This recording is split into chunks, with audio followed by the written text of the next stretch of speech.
Zee 24 तास एक पाऊल पुढे काढली होती त्याच्यावर शरद पवार हे कार्याध्यक्ष सेक्रेटरी म्हणून तिथे जातात आणि त्याच वेळी त्यांच्या पक्षाचं सरकार असलेले आज ब्र सुद्धा तोंडातून काढत नाहीत। याचा अर्थ काय समजायचा? म्हणजे एका बाजूला तुम्ही जनतेच्या भावनांशी खेळणारच की आम्ही समिती काढली, आम्ही आंदोलन करणार, आणि जेव्हा तुमच्याच पक्षाचे लोक तुम्ही तुमचा मुद्दा मांडलाय, मला तुम्ही एक सांगा की तुम्ही राष्ट्रवादीवर टीका करतायत, तसंच आपण थोडंसं तुमच्या पक्षाकडे बघूया। तुमचे सहयोगी पक्ष जे इथे आहेत, विरोधी पक्षात आहेत, विरोधी पक्षाचे नेते तुमच्या सहयोगी पक्षाचे आहेत, तुम्ही एकमेकांच्या हातात हात घालून गेले 25 वर्ष महाराष्ट्रात राजकारण करताय, त्याहीपेक्षा ते कर्नाटकात आज सत्तेवर आहेत। तुम्ही भारतीय जनता पक्षातर्फे किंवा त्यांच्या केंद्रीय नेतृत्वातर्फे याच्यावर दबाव आणून हा प्रश्न सोडवण्याचा प्रयत्न का करत नाही? हा केलेला ना, कोणीच हा प्रयत्न करीत नाही। आम्ही जेव्हा कर्नाटकच्या पोलिसांनी मराठी बांधवांवर दडपशाही केली तेव्हा शिवसेनेनी, जरी आम्ही विरोधी पक्षात एकत्र असलो तरी सुद्धा भाजपच्या विरुद्ध आम्ही तिकडे आंदोलन केलेलं आहे। संसदेच्या पटलावर आम्ही आंदोलन केलेलं आहे आणि कर्नाटक सरकार जे भाजपचं आहे ते बरखास्त करा, इतकी टोकाची भूमिका ही शिवसेनेने घेतलेली आहे। त्या आंदोलनामध्ये मी सहभागी झालेलो आहे, त्यामुळे मला माहिती किती प्रखर भूमिका ही शिवसेने घेतली। त्यामुळे जरी शिवसेनेच्या बरोबर भाजप असला एका राष्ट्रीय विषयावर, तरी सुद्धा याचा अर्थ शिवसेना हा भाजपचा भाग नाही, तो वेगळा प्रश्न आहे। तुमचे आज या विषयावर मतभेद आहेत। किरण ठाकूर, तुम्ही उपोषणाला बसलेले आहात, मला तुम्ही एक सांगा की बेळगावात अधिवेशन घेणं, त्याला उपराजधानीचा दर्जा देणं, त्या ठिकाणी आता विधान भवनाचं उद्घाटन करणं, त्यामुळे एक प्रकारे महाराष्ट्राची यातली जी केस आहे किंवा महाराष्ट्र एकीकरण समितीची केस आहे ती बाजू थोडी कमकुवत झाली, लंगडी झाली, असं नाही का वाटत? जरूर, कारण सर्वप्रथम आम्हाला आमचा कोर्टात जायला विरोध होता, कारण कोर्ट किती वर्ष लावेल सांगता येत नाही। आधीच बरीच वर्ष झाली, आज 56 वर्ष झालेले आहेत। 2004 मध्ये यदी फडके अगोदर साहित्य संमेलनाचे अध्यक्ष होते, त्यावेळेला एक ठराव झाला साहित्य संमेलनात की कोर्टात जाऊन पाहावं। त्याच्या अगोदर चंद्रचूड समितीची स्थापना झाली होती आणि चंद्रचूड त्यांच्याबरोबर वालालकर आणि भंडारे होते आणि त्यांनी सांगितलं की महाराष्ट्राची स्ट्रॉंग केस आहे आणि कोर्टात जायला काय हरकत नाही। विलासराव देशमुख मुख्यमंत्री असताना ती सुरुवात झाली आणि सुशीलकुमार शिंदे याला मुख्यमंत्री होते। 30 मार्च 2004ला हा दावा सुप्रीम कोर्टात नेण्यात आला, कारण कर्नाटक कशालाच जुमानत नाही आहे। कर्नाटक म्हणतं महाजन अहवाल, आज कावेरी अवॉर्ड आहे, निवाडा आहे, कर्नाटक निवाडा मानायला तयार नाही, कर्नाटक सुप्रीम कोर्टही मानत नाही, अशी परिस्थिती आहे। आणि अशा परिस्थितीमध्ये तुम्ही सुप्रीम कोर्टात जरी आम्ही गेलो तरी सुप्रीम कोर्टात आम्हाला किती न्याय मिळेल याबद्दल मी स्वतः साशंक आहे, कारण तुम्हाला 8 वर्ष मिळेल का न्याय कधी मिळेल याविषयी साशंक? दोन्ही आहे, कारण किती वर्ष आज सुप्रीम कोर्टाने एवढं जरी सांगितलं या राजकर्त्यांना की 6 महिन्यात प्रश्न सोडवा तरी आम्ही खुश होऊ, पण यांना कालमर्यादाच नाही।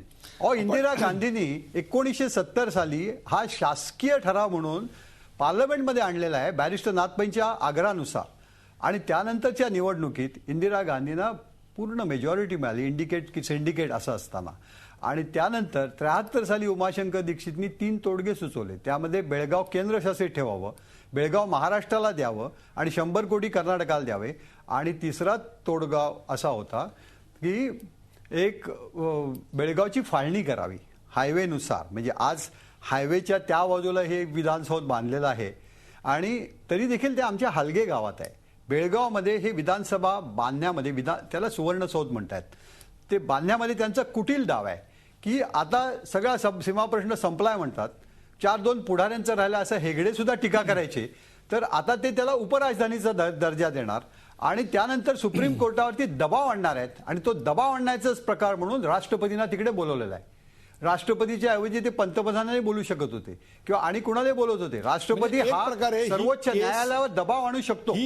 केस एक प्रकारे वीक होण्याकरता या सगळ्याचा मला जायचंय भाई जगताप यांच्याकडे। भाई, तुम्ही आता पाहिलेत की आपल्याकडे भरतकुमार राऊत आहेत आणि त्याहीपेक्षा सुद्धा किरण ठाकूर आहेत, या दोघांनीही एक प्रकारे महाराष्ट्र सरकारवरच दुगाणा धाडलेल्या आहेत आणि त्यापेक्षा भरतकुमार राऊतांनी तर स्ट्रेट आरोपच केलेला आहे. मला तुम्ही सांगा की जो न्याय कासारगडसाठी लावला जातो तोच न्याय बेळगावसाठी का बरं आपण लावत नाही आहोत? उदयजी असं आहे की सगळ्यात प्रथम हा जो काय कुटील डाव कर्नाटक सरकारने जो खेळला किंवा जो काय डाव त्या लोकांनी या ठिकाणी साधला त्याचा तीव्र शब्दामध्ये मी सर्वात प्रथम निषेध करतो. आणि नुसतं तेवढंच करून ते थांबले नाहीत तर माझी माहिती अशी आहे की काही पत्रकारांना सुद्धा अरेस्ट झाली.